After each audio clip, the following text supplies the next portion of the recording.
Many other versions of it as well, including one by the a cappella quartet that originally wrote and sang it. Their name is Moose Butter, of all things. I did some research and I found the sheet music. I thought it was a fairly difficult piece, but that we could do it with some work. We started rehearsing it to mixed reviews from the singers. I think some weren't sure what to think of it at all. A few said that they couldn't possibly sing this at the concert because there would be people here who would recognize them and they didn't want to be seen. And an alarmingly large number of them wanted to know if they could bring in their own lightsabers. It's very scary, yes. For anyone who might not be familiar with John Williams, he is one of the most popular composers of the last 40 years.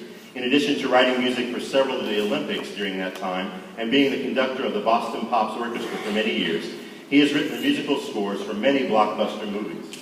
Among the most famous of these are the Star Wars movies, which also happen to provide the quotes and ideas that are presented in our next song.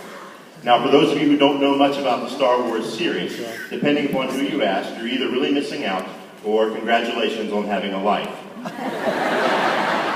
But to give you enough information to have some appreciation of our song tonight, here goes. The hero of the story, a young man named Luke Skywalker, is growing up on a farm on a backwoods planet. He wants to go have adventures, but is repeatedly told he is needed for one more season on the farm. We'll hear him whine a bit about that in a little while. Through a couple of robotic creatures called droids, he receives a distress message from Princess Leia, who needs rescuing. Luke meets a man named Obi-Wan, who trains him in the ways of the Force and teaches him to use a lightsaber for battle.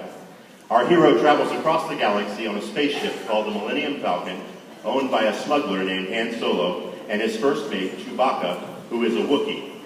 Now, a Wookiee is a 7-foot-tall, very strong, very hairy creature, which plays a prominent role in our song tonight. Luke rescues Princess Leia, who for a while is his love interest. Han Solo is also interested in the princess, but she says she'd rather kiss a Wookiee. So there we go. Luke later discovers that the princess is actually his sister, which fortunately ends the love interest part of the story. The bad guy in the movies is a tall man in black named Darth Vader. During a lightsaber with the bad guy, who is trying to win Luke over to the dark side of the Force, Luke discovers that Vader is in fact his actual father. Since this introduction is already longer than the song itself, I will just say through lots more twists and turns, the movies finally conclude with the good guys winning, which is only proper. One other unusual bit of information about the series is that the first 3 movies were actually chapters 4, 5, and 6 of the story. It started with 4, with movies 1 through 3 coming out much later and to mixed reviews. There will be no quiz on any of this, so don't worry. Using music from some of John Williams' other famous music scores, including Jaws, Close Encounters, E.T., Superman, Jurassic Park, and Raiders of the Lost Ark, we now present parts of the Star Wars story. By the end, we hope you'll agree that John Williams is the man.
Your worshipfulness, your highness, your worshipfulness, some cares if you upset a troll. Nobody cares